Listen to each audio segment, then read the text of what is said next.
Good morning, everyone. I'm Denise Posnack-Gaffney, coming to you live from New York City and via Facebook. Today's core talk we're doing earlier. It's 9 o'clock here in New York. If you're in California and you are somehow up and watching this, awesome. Yeah, we'll get back to the 1:30 Tuesdays and Fridays next week. So today's core talk, the question that I'm asking is, or that you might be asking, is how quickly can I get this strong core that we're talking about? This is, in this, again, crazy time, sort of pressurized life that we're living, we want everything done so quickly, right? Like it's just that common, lose weight in 10 days, build your fortune in 2 months, whatever it is. We're drawn to that, and we know deeply that that's actually not the way it works. It doesn't. You can't grow a crop or grow an orchard of almond trees in a weekend. It just doesn't work like that, and your core doesn't work like that either. I want to relate to the last core talk that I did on Tuesday, which is similar in how to slow down to understand core.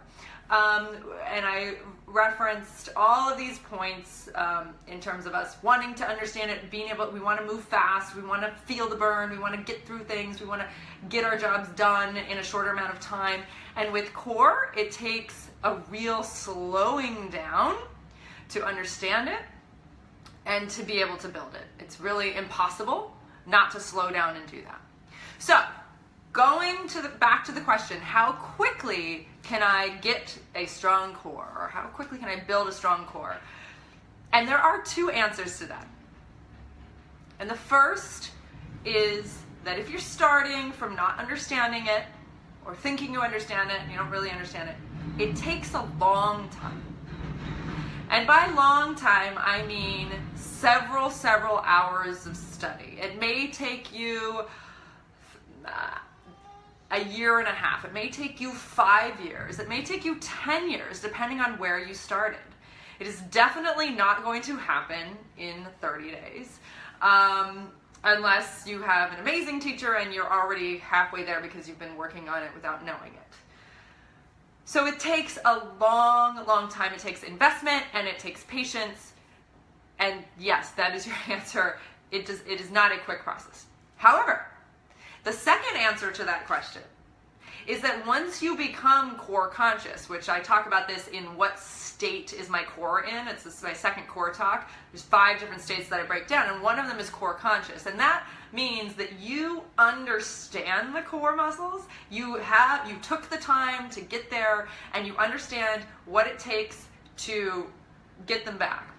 So if you are core conscious and you have lost your core muscles because of pregnancy, or you've lost your core muscles because of lost access to them because you just, you stopped working out for a while, or you went through a period of depression, or whatever it is that you stepped away from your body and your core, if you understand them, you can build your strong core in an instant. Because you know what to do to get there. And so the process, when asked this question, how quickly can I get my strong core? It's very fast, if you understand how to do it.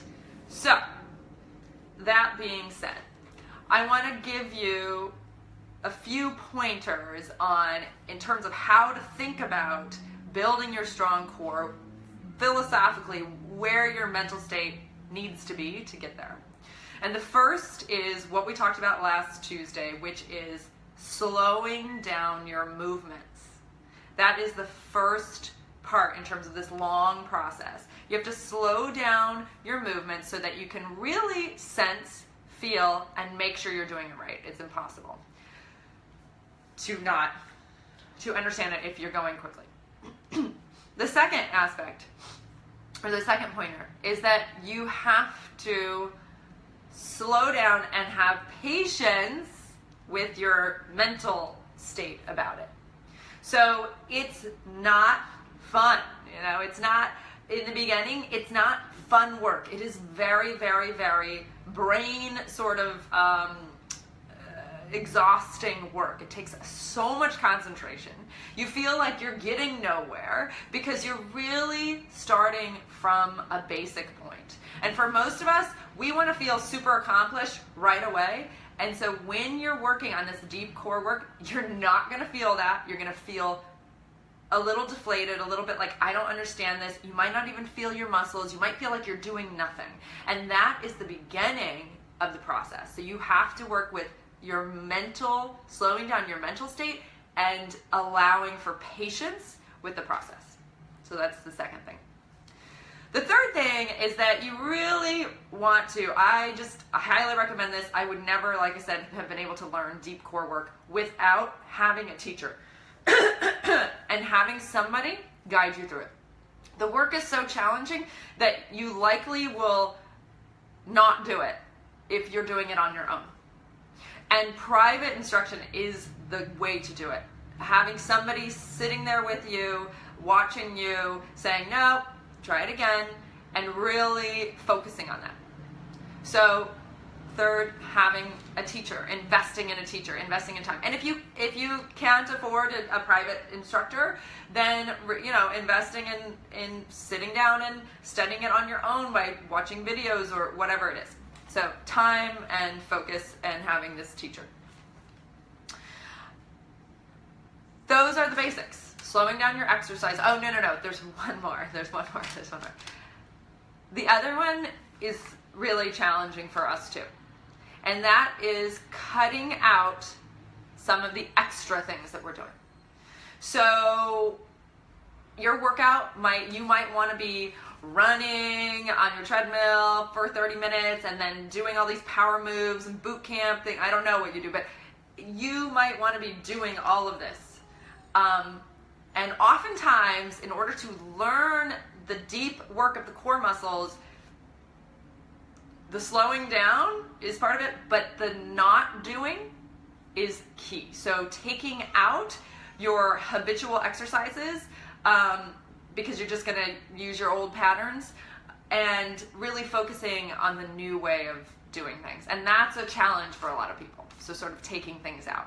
Okay? So there you have it. There are your basics. Slowing down your exercises, getting a teacher, slowing down your brain, having patience with the process, and taking out extras. So today I want to just jump on over to doing a life application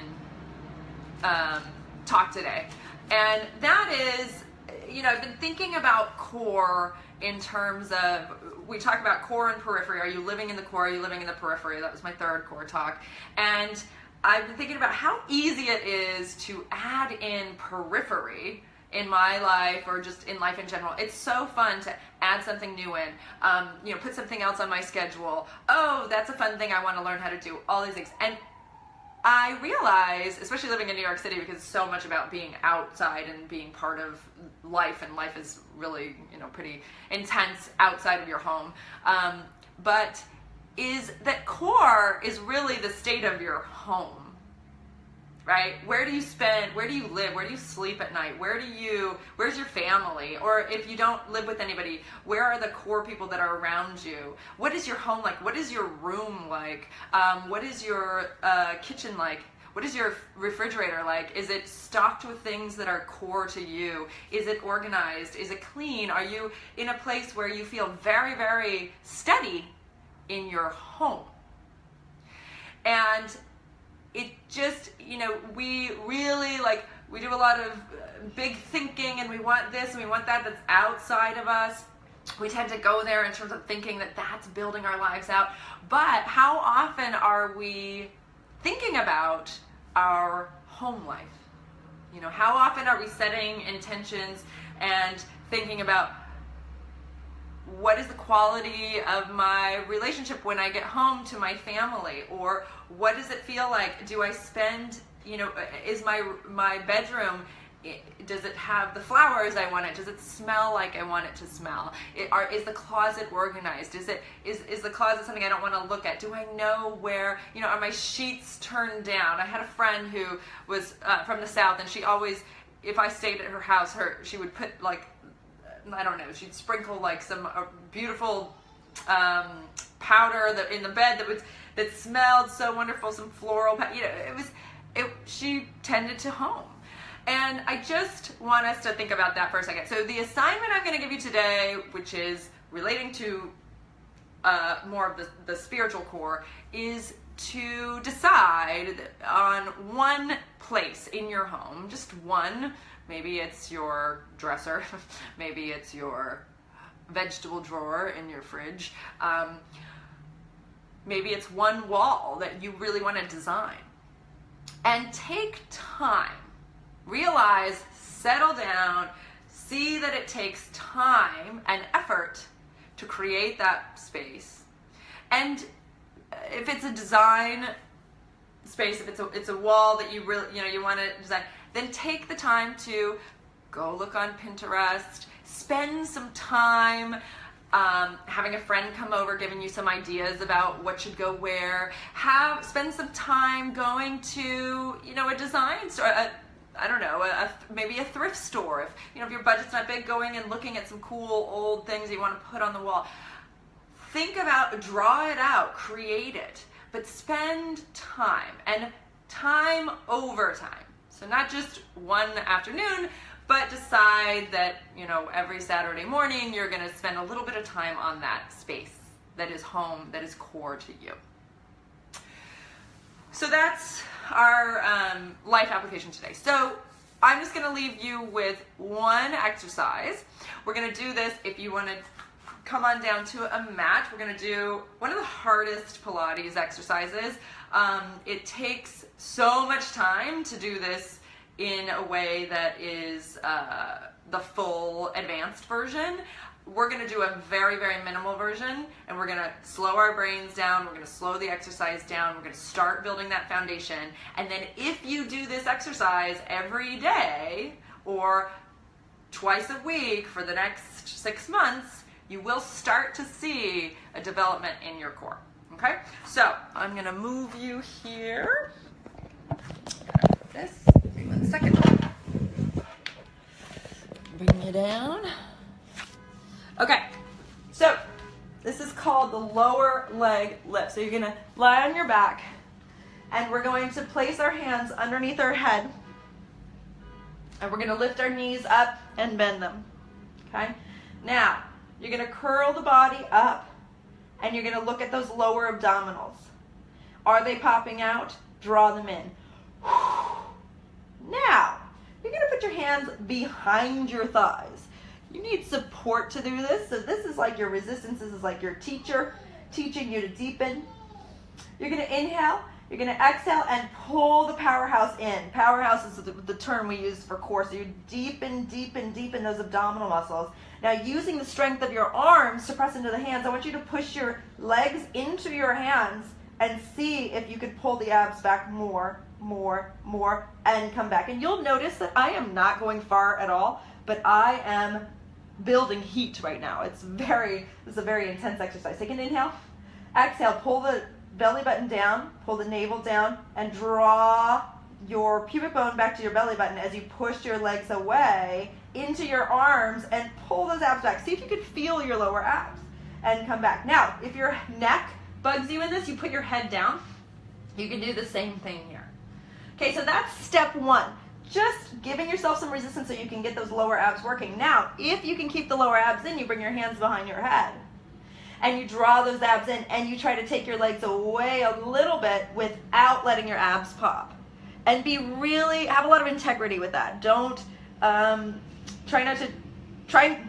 it if your abs are popping. Stop and go back to hands behind your thighs. Now, if over time you can keep the abs in, then you can send your legs away a little bit further and return. And over time, if you can do all of that, you can straighten your legs and send your legs a little bit further away and return. And then over time, 6 months, 7 months down the road, pulling powerhouse way in and going even further and coming up. Okay, so that's your exercise to add into your week. And the other exercise, of course, is to pick an area in your home that you want to focus on and spend some core thinking and time with that area. So once again, if you are watching this live, please share it if you like it. And any questions, you can email me at denise@mybodwellness.com, MYBOD wellness.com. And I offer a free 20-minute private session. If you want to really dig in, just email me at info@mybodwellness.com, and I will get you set up for that session. And have an awesome weekend. Enjoy your Friday. I hope your weather is good wherever you are, and I will see you on Tuesday at 1:30. Bye.